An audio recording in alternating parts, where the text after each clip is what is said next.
Hello guys, gagawin ko ngayon ay babaguhin ko yung talim ng kabig, paliliitan ko daw.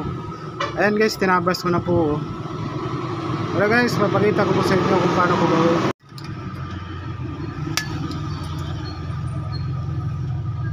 Guys, so natanggal ko na yung talim. Bali tataliman ko na naman po siya ulit. Yung maliliit lang po.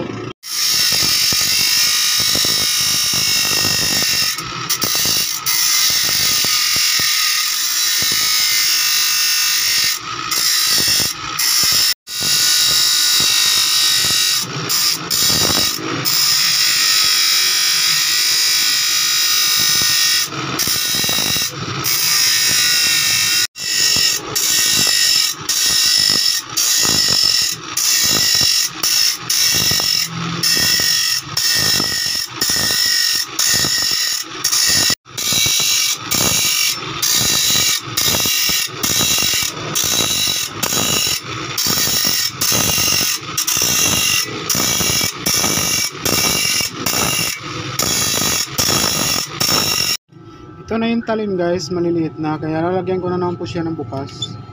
Yung pagbukas nito guys ay step by step lang din po.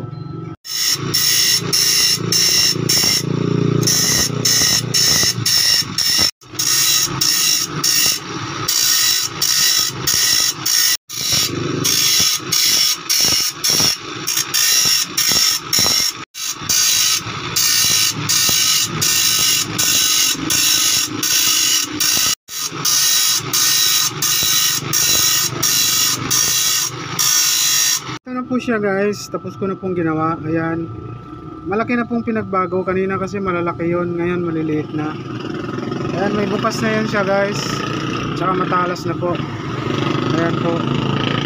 Thank you guys, thank you for watching. Sana nagustuhan nyo. Thank you, bye bye.